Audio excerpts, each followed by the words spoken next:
Hai, kita jumpa lagi ya.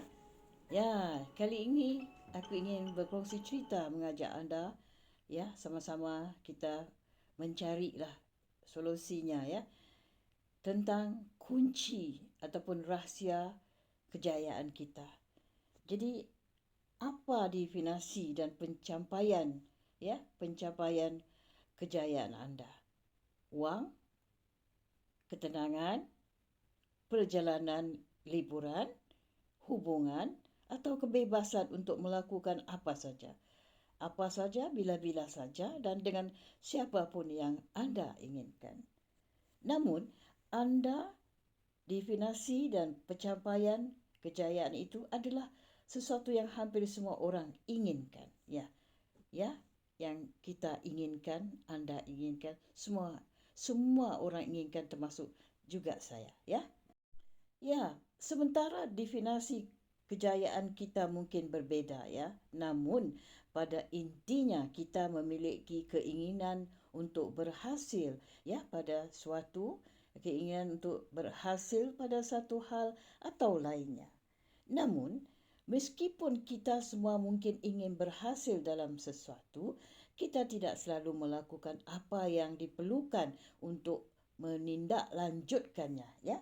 Kita hanya bermimpi di siang hari, di sore hari ya, di sore hari memiliki angan-angan, berandai-andai, kemudian merasa bosan dan kita akhirnya menyerah ketika berada keadaan dalam menjadi kesulitan ya. Tetapi tidak semua orang melakukan yang menyerah begitu saja. Tidak semua ya, hanya segelintir saja. Itulah mereka yang akhirnya boleh disebut sebagai orang-orang yang berjaya ya. Jadi apa yang memisahkan mereka orang-orang yang berjaya dari orang lainnya ya?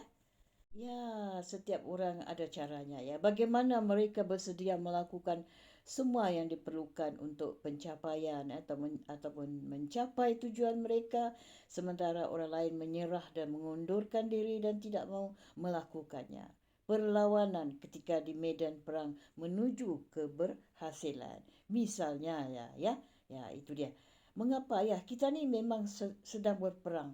Kita sedang berperang dalam sekolah dunia ya.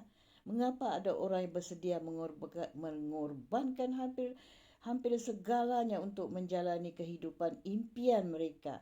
Jadi sementara yang lain kata orang terlalu takut untuk mengambil langkah berikutnya dan berkubang dalam ketakutan sentiasa dalam ketakutan, takut itu takut ini, takut dengan bayang-bayang sendiri, takut apa lain orang kata dan macam-macam ketakutan sehingga yang mereka tuai hanyalah kegagalan. Ya, itu dia. Jika anda ingin mencapai kebebasan keuangan misalnya, ini bukanlah sebuah mimpi belaka. Lakukan langkah pertama untuk menata kata orang perencanaan keuangan sesuai usia dengan mengunduh secara gratis panduan pencernaan keuangan sesuai dengan usia ya dan kata orang dengan keadaan anda ya. Ya, ada juga pakar-pakar motivasi mengatakan cukup jelas bahawa kejayaan tidak ada hubungannya dengan keadaan awal ketika kita dilahirkan. Itu ada salah satu tafsiran dari para pakar motivasi tadi, tidak semua sama ya. Jadi beberapa orang yang paling miskin dan kurang beruntung di dunia ni telah mencapai keberhasilannya terbesar sepanjang masa ya. Misalnya beberapa orang-orang yang terkenal di dunia ya, salah satunya ialah Oprah ya. Ia lahir dari seorang ibu tunggal yang hidup sejahtera dan secara fizik dan seksual dilecehkan semasa kanak-kanak. Ya, itu dia satu contoh Oprah ya. Ya, itu dia.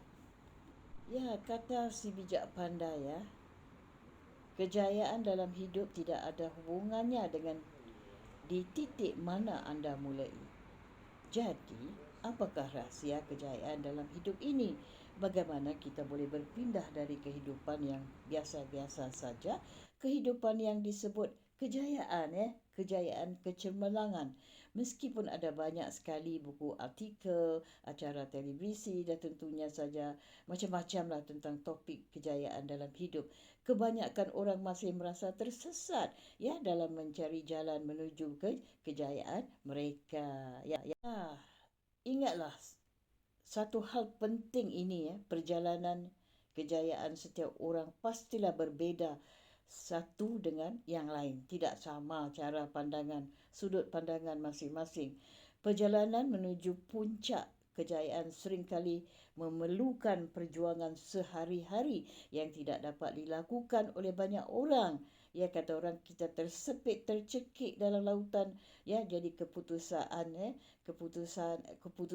dan rasanya impian ini nampaknya macam hilang. Tapi di mana ada niat, di situ pasti ada jalan keluar.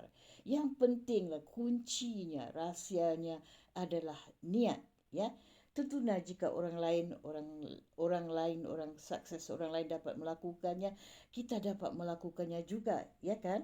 Pertanyaannya, maukah kita membayar harga untuk menuju kepada kejayaan yang kita impikan? Itu dia. Jadi kita semak rahsia kejayaan berikut ini dapat menghantar anda pada tujuan kejayaan yang anda impikan. Kita sama-sama perbincangkan, ibarat kata ini berarti bahawa kejayaan dimulai dengan menjawab pertanyaan mendasar. Apa yang sebenarnya yang aku inginkan?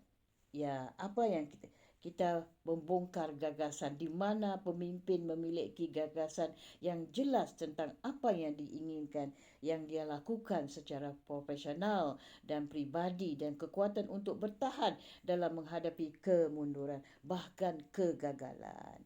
Kata kuncinya ialah kejelasan, dan kejelasan itu berarti menuliskan. Ibarat kata faktanya seperti yang tertera orang-orang tentang kebiasaan orang terkaya di dunia. Terdapat dua faktor paling kata orang signifikan secara statistik yang membuat orang terkaya menjadi berbeza dari orang lain. Misalnya faktor tersebut adalah 81% saja dari mereka mempertahankan daftar yang harus dilakukan. 80% fokus untuk mencapai tujuan tertentu. Kuncinya tujuan yang baik adalah sasaran dengan kriteria spesifik, rumus untuk membuat yang spesifik ini menggunakan cara yang tertentu. SMART adalah tujuan yang dibuat dengan standardnya, kita harus tumpukan. Sebuah teori tentang penetapan tujuan mengemukakan bahawa mereka yang menetapkan tujuan untuk diri mereka sendiri lebih mungkin untuk mencapai kejayaan daripada mereka yang tidak. Dia ada dua pilihan, tumpuan dan tidak menghiraukan. Itu dia membuktikan teori penetapan tujuan. Tetapkan penumpuan kita, apa yang kita impikan itu. Itu dia. Jadi justru itulah kunci kejayaan yang sebenarnya, tumpukan ketetapan kita apa yang kita mimpikan.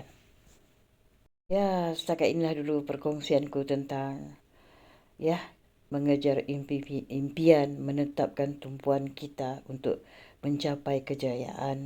Kita tidak boleh berangan-angan kosong saja. Kita tumpukan impian kita dengan berusaha keras. Terima kasih atas waktu anda. Kita jumpa di lain kali. Bye. Thank you. Jangan lupa subscribe